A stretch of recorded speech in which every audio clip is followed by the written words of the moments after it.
Hola amigos, bienvenidos una vez más a un nuevo video. En esta ocasión te voy a hablar de la neuropatía diabética. Te voy a decir qué es exactamente, qué tan frecuente es esta enfermedad en la diabetes y lo más importante, vas a aprender a reconocer los síntomas. Es por eso que te invito a quedarte en este video. Antes de empezar, te invito a revisar la descripción de este video donde encontrarás más contenidos sobre diabetes que estoy seguro que te van a interesar. No te olvides de dejar un me gusta y compartir con tus conocidos para que todos aprendan de esta enfermedad. Sin más preámbulos, vamos con el video. Al hablar de neuropatía diabética surge la pregunta: ¿es frecuente la neuropatía diabética en pacientes que viven con diabetes? Y la respuesta es que sí. Tal es el caso que es la complicación neurológica más común en pacientes diabéticos. Pero ¿en qué pacientes van a aparecer o en qué pacientes se presenta la neuropatía diabética? Sobre todo en pacientes mal controlados, pacientes que durante años no han logrado controlar sus niveles de glucosa, pacientes que tal vez no han modificado adecuadamente sus hábitos o su estilo de vida, pues ellos tienen más probabilidad de desencadenar o de complicarse con una neuropatía diabética. Como un dato estadístico, es importante mencionar que cerca de 10 millones de personas que viven en Estados Unidos presentan neuropatía diabética. Y de estas 10 millones de personas, aproximadamente 2 a 3 millones sufren una neuropatía diabética dolorosa, lo cual esto modifica o altera su calidad de vida. También considero importante mencionar que la neuropatía diabética es la responsable del 50 al 75% de amputación de miembros, sobre todo de miembro inferior. Es por eso la importancia de mencionar y de preguntar a nuestros pacientes ciertos síntomas que pueden alertarnos de una neuropatía diabética para el diagnóstico y tratamiento oportuno. Y es también aquí la importancia de informar y educar a nuestros pacientes para que ellos también nos sepan indicar algún hallazgo o algún síntoma para tratar de prevenir esta neuropatía diabética lo mejor que se pueda. También considero oportuno mencionar que la neuropatía diabética lamentablemente es infradiagnosticada. ¿Y por qué? Esto se da porque un gran porcentaje de pacientes son asintomáticos, es decir, los pacientes todavía no manifiestan algún síntoma, pero ya existe cierto daño nervioso. Vamos a hablar ahora de las causas o de factores que predisponen a la aparición de neuropatía diabética. Y una de estas causas principales para la aparición de neuropatía diabética es el mal control de la glucemia. Pacientes, como ya les había mencionado, que no han logrado controlar su glucemia por años, con el pasar del tiempo pueden complicarse con esta neuropatía. También juega un papel importante la duración de la diabetes. Entre más años una persona tenga diabetes, es más probable que surja o que aparezca esta complicación. Otros factores también que se han visto implicados y que la bibliografía lo menciona es la edad avanzada, tabaquismo, el alcohol. Si ustedes se ponen a analizar estos factores predisponentes, varios de ellos nosotros podremos incidir sobre estos para poder evitar o en todo caso prolongar la aparición de la neuropatía. Por ejemplo, la edad avanzada o la duración de la diabetes son factores no modificables. No podemos parar, no podemos modificar, no podemos hacer nada ante la edad avanzada de nuestro paciente. Sin embargo, sí podríamos modificar el control de la glucemia, podríamos aconsejar un cambio de vida saludable. También es importante decirles a nuestros pacientes que dejen de fumar desde ya, si es que lo hacen, que dejen el alcohol, porque todo esto compromete o acelera la aparición de la neuropatía diabética. Así también hay una neuropatía que se asocia al tratamiento con insulina.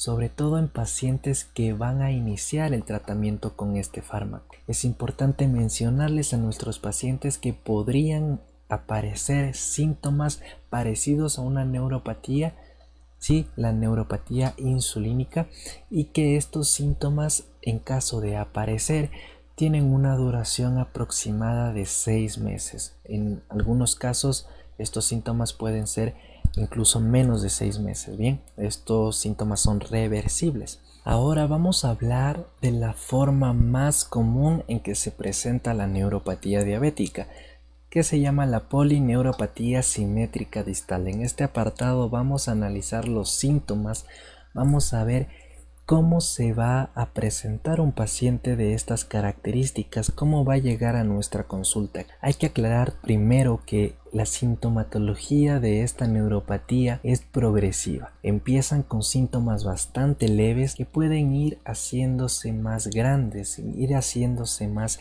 graves con el pasar del tiempo. Al principio, los pacientes pueden solamente referir cierto adormecimiento de las extremidades o el hormigueo, ¿sí? El hormigueo sobre todo es bastante frecuente. Hay otros pacientes también que nos pueden llegar a la consulta diciéndonos que sienten dolor de las extremidades, y este síntoma lo he resaltado porque también es importante tenerlo en cuenta porque compromete la calidad de vida de nuestro paciente. Otro de los síntomas que pueden presentar estos pacientes son anestesia, hipoestesia, debilidad de las extremidades. Lo importante es que estos síntomas van a aparecer en un inicio en los dedos de las manos y de los pies. Posteriormente, estos síntomas van a ir evolucionando, van a ir progresando al resto de la extremidad. Es decir, si antes afectaba solo los dedos de los pies, ahora va a afectarse todo el pie, luego toda la pierna, llegar al muslo inclusive. Eso pasa en fases posteriores, donde los brazos y las piernas se afectan.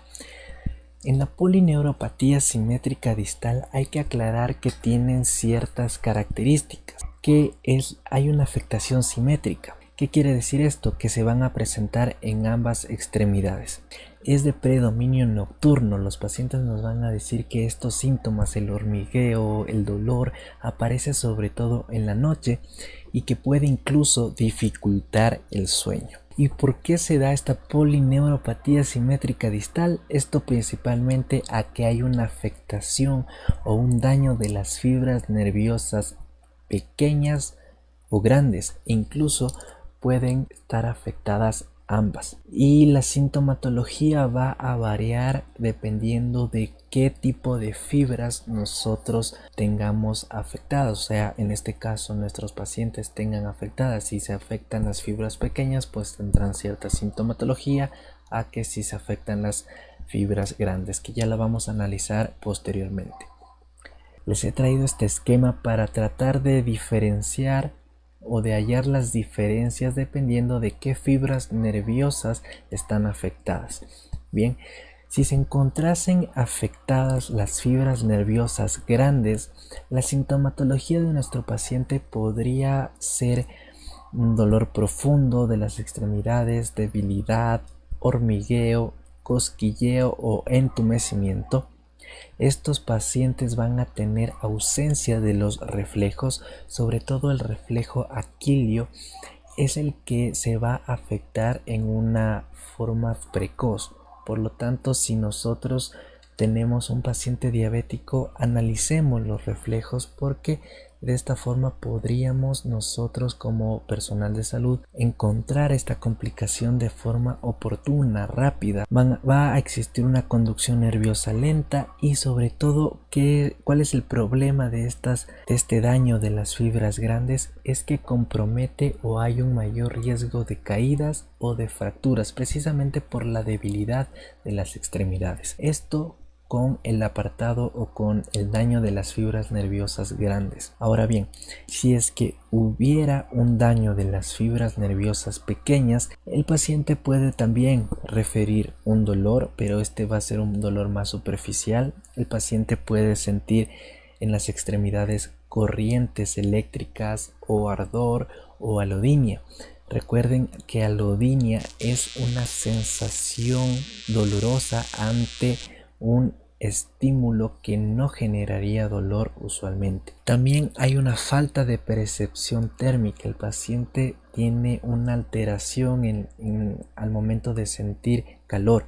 Los reflejos van a estar presentes en estos casos, pero lo malo de la alteración de las fibras pequeñas es que hay un riesgo aumentado de morbi y mortalidad. Esto es un poco, les traigo este esquema para que traten de diferenciar principalmente qué síntomas están relacionados con qué daño de fibras. Vamos a hablar un poco más acerca del dolor en la neuropatía diabética. Y tenemos dos tipos de dolor, el dolor agudo y el dolor crónico. El dolor agudo es el que se presenta en los primeros 6 meses. ¿Sí? Tiene una duración de 6 meses o menos.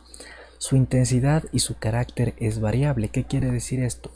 Que el paciente puede referir que su dolor es tipo quemante, lancinante, que a veces le cogen como punzadas en las extremidades y que a este dolor se le acompaña hormigueo, una sensación de frío en las extremidades. Los pacientes también suelen comentar de forma muy frecuente que le sienten frías a las extremidades. Esto también es un síntoma, es algo que nos debe alertar. Hay un entumecimiento o ardor de la extremidad. Lo importante del dolor agudo es que suele tener en este momento una remisión espontánea y que si nosotros empezamos con un tratamiento hay una adecuada respuesta. ¿Qué pasa con el dolor crónico? El dolor crónico en la neuropatía diabética tendrá un inicio tardío y los síntomas van a ser progresivos, es decir, los síntomas en un inicio eran leves y con el tiempo estos síntomas se van agravando, se van haciendo más intensos. Tiene una duración, como ya les había mencionado, una duración mayor a 6 meses y no suelen responder muy bien al tratamiento farmacológico y no suelen remitir. Es realmente lo malo del dolor crónico. Y cuando llega a tal punto de complicarse tanto la neuropatía diabética, el paciente deja de sentir dolor. Pero no hay que confundir, y esto es muy importante que lo tengan en cuenta en sus pacientes, no hay que confundir la ausencia del dolor con una remisión de la neuropatía diabética o con un estado o que se esté mejorando. No, simplemente la ausencia de dolor puede reflejar que se ha dañado tanto los nervios que ahora ya no transmiten ni siquiera dolor. Bien, entonces la ausencia de dolor en ciertos casos podría indicar que la neuropatía sigue empeorando. Y bueno amigos, eso es todo. Realmente este video era bastante corto y era precisamente un apartado de todo lo que es la neuropatía diabética. Simplemente quería indicar en este video acerca de las manifestaciones clínicas de la sintomatología para que puedan ustedes reconocer y saber qué es lo que les está pasando a los pacientes. Si quisieran ustedes que haga un video acerca del manejo de cómo diagnosticar neuropatía diabética, ya que es un tema bastante amplio que lo puedo mencionar en varios videos, háganmelo saber en los comentarios. Si tienen alguna duda, alguna pregunta, también díganme en los comentarios. Y bueno, eso es todo. No se olviden suscribir a este canal si te ha gustado, si te ha parecido un video con mucho conocimiento. Comparte a todos tus amigos, todos tus conocidos, todos los que puedas, para que puedan aprender y puedan saber de esta neuropatía diabética, que es bastante importante y que todos deben conocer.